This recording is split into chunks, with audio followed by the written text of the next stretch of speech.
जीवन कौशल सत्र से संबंधित चर्चा। आज का विषय समस्या को सुलझाना। आज की चर्चा का उद्देश्य ये समझना कि समस्या सुलझाना क्यों जरूरी है। समस्या सुलझाने के कुछ तरीकों के बारे में जानना। समस्याओं को सुलझाने के कौशलों से संबंधित पहली चर्चा में आप सबका स्वागत है। मैं हूं आपकी जीवन कौशल सहजकर्ता। आज का सत्र शुरू करते हैं एक कहानी से, रमा और सीमा की कहानी। रमा कक्षा 7 में पढ़ती थी और सीमा कक्षा 6 में। एक दिन रमा को स्कूल से प्रोजेक्ट बनाने के लिए मिला, जिसके लिए रमा को चार्ट पेपर और स्केच पेन की जरूरत थी। जैसे ही रमा साइकिल लेकर बाजार जाने को तैयार हुई, सीमा ने उसका रास्ता रोका और बोली, तुम अभी नहीं जा सकती क्योंकि मुझे साइकिल से अभी अपनी दोस्त के घर जाना है, क्योंकि वो घर में अभी अकेली है। दोनों इस बात पर बहस करने लगे कि कौन साइकिल ले जाएगा।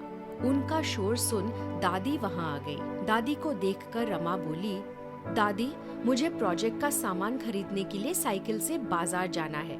पर सीमा जिद पर है कि साइकिल उसे चाहिए, क्योंकि उसे अपनी दोस्त के घर जाना है, क्योंकि उसकी दोस्त घर में अकेली है। रमा की बात सुनकर दादी बोली, बस इतनी सी बात। रमा, तुम सीमा को उसकी दोस्त के घर छोड़कर अपने प्रोजेक्ट का सामान खरीदने बाजार जा सकती हो। इससे दोनों का काम समय पर हो जाएगा। तो क्या आप समझ पाए कि किस तरह दादी ने इस समस्या का समाधान किया? इस समस्या का समाधान करते हुए दादी ने सबसे पहले सोचा क्या हुआ। जैसे रमा और सीमा को अपने अपने कार्य को करने साइकिल की आवश्यकता थी। दूसरा, क्या मुद्दा था? साइकिल एक ही थी। दोनों अपनी अपनी जिद पर थे कि साइकिल उन्हें चाहिए अपने कार्य को पूरा करने के लिए। तीसरा, रमा और सीमा कैसा महसूस कर रहे थे? दोनों गुस्से में थे। चौथा, ऐसा क्यों हुआ था?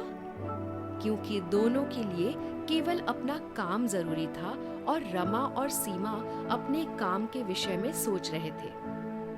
इसके बाद दादी ने जो समाधान निकाला, उससे दोनों बहनों का काम भी बन गया और समस्या का समाधान भी हो गया। अब आप सोच रहे होंगे कि समस्या का समाधान करना क्यों जरूरी है। हम सबको अपनी रोजमर्रा की जिंदगी में कुछ छोटी बड़ी परेशानियों का या चुनौतियों का सामना करना पड़ता है। ये परेशानियां हमको दुखी, उदास या तनावग्रस्त कर सकती है। इसलिए ये जरूरी है कि आप ऐसी चुनौतियों से निपटने के लिए समस्या को सुलझाने का प्रयास करें। किसी भी समस्या को सुलझा पाने का कौशल हमें एक अच्छा जीवन व्यतीत करने में मदद करता है। साथ ही साथ दूसरों के साथ हमारे संबंधों को मजबूत बनाता है। जिस तरीके से दादी ने रमा और सीमा की समस्या का समाधान किया, उसी तरह से एक दूसरे के विचारों को महत्व देकर और सोच समझकर समाधान निकाल सकते हैं। इसके अलावा समस्याओं का समाधान करते समय निम्न बिंदुओं का भी ध्यान रखना है। धैर्य रखना एवं अपनी भावनाओं एवं जो महसूस करते हैं को समझना। अब जरा सोचिए कि आपने पहले कभी इस तरह की समस्या का समाधान कैसे किया होगा। सोचें, क्या कोई ऐसा व्यक्ति है जो आपकी समस्या का समाधान करने में आपकी मदद कर सकता है? कोशिश करें कि हमेशा सकारात्मक विचार रखें। किसी भी समस्या का सामना होने पर अगर आप ठंडे दिमाग से सोचें, अच्छा सोचें और जरूरत पड़ने पर दूसरों की मदद ले व दूसरों के बारे में सोचें, तो सफलता जरूर मिलेगी। दोस्तों, मैं आशा करती हूँ कि आप लोगों ने आज समस्या समाधान करने के तरीकों के बारे में सीखा होगा। अगर आप रमा और सीमा के जगह पर होते तो इस समस्या का समाधान कैसे निकालते?